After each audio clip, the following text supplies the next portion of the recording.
मेरा नाम ब्रिगेडियर अभय प्रताप सिंह राणा है, the officer in the witness box for today's general court martial. मेरे द्वारा किए गए गुनाह के बदले में चाहे मुझसे मेरी वर्दी छीन ली जाए या फिर मुझे मौत की सजा ही क्यों ना सुना दी जाए, मैं खुशी खुशी प्रिजाइडिंग ऑफिसर्स के डिसीजंस को स्वीकार करूंगा और तहे दिल से उनकी पालना करूंगा। लेकिन उससे पहले मैं अपना पक्ष रखने की इजाजत चाहूंगा।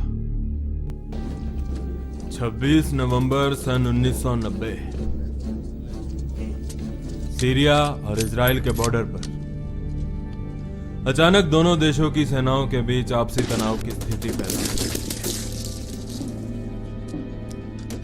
देखते ही देखते सीरिया के सैनिक समझौते की उल्लंघना करते हुए इजराइल के सैनिकों पर अंधी फायरिंग करना शुरू कर दिया।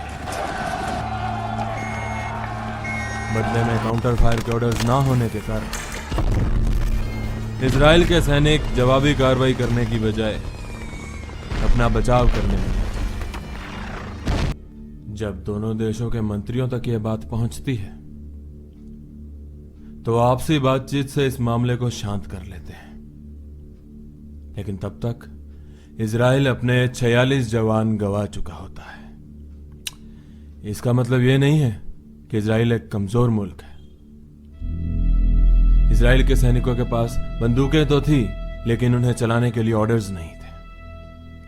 इजराइल के सैनिकों के सीने में साहस तो था, लेकिन साहस दिखाने के ऑर्डर्स नहीं थे।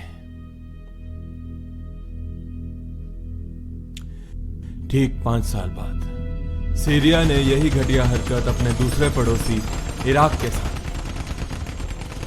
जिसके कारण इराक के 30 जवान मौके पर शहीद हो गए और समझौते की बेड़ियों में फंसा इराक मौके पर कुछ न कर पाया।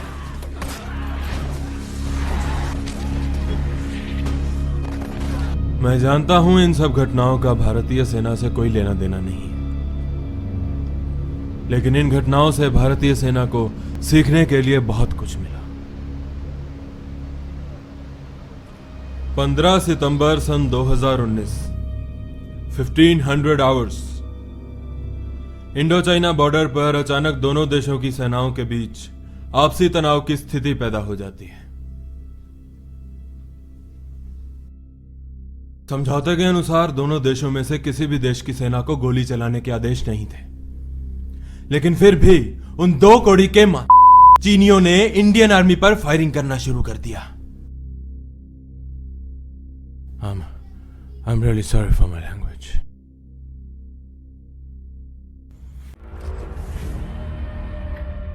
सर, मेरी बहन इतनी जिद्दी है, पता है क्या कहती है? क्या कहती है भैया, अगर आपने मुझे डोली में नहीं बिठाया ना, तो मेरी डोली ही नहीं होगी।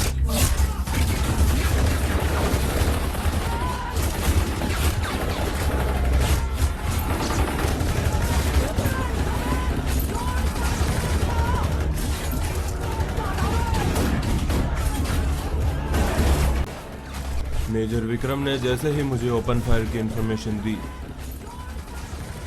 विद इन नो टाइम मैंने उन्हें काउंटर फायर के ऑर्डर्स दे दिए। जैसे तैसे करके पलटन ने मोर्चा संभाला, लेकिन फिर भी इंडियन आर्मी के 5 जवान वीर गति को हासिल हो चुके थे।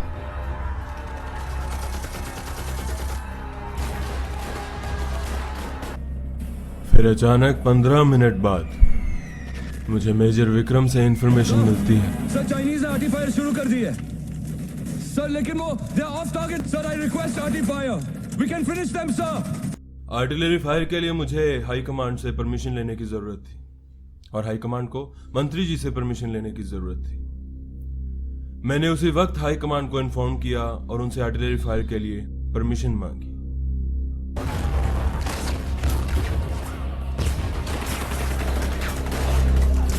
अपने आर्टिलरी टैंक्स की मदद से चीनी सेना पहले ही भारतीय सेना का बहुत नुकसान कर चुकी थी। 25 मिनट तक इंतजार करने पर जब मुझे हाई कमांड से कोई इंफॉर्मेशन ना मिली, तो मैंने बिना हाई कमांड की परमिशन के नौजवानों को आर्टिलरी फायर के लिए ऑर्डर्स दे दिए।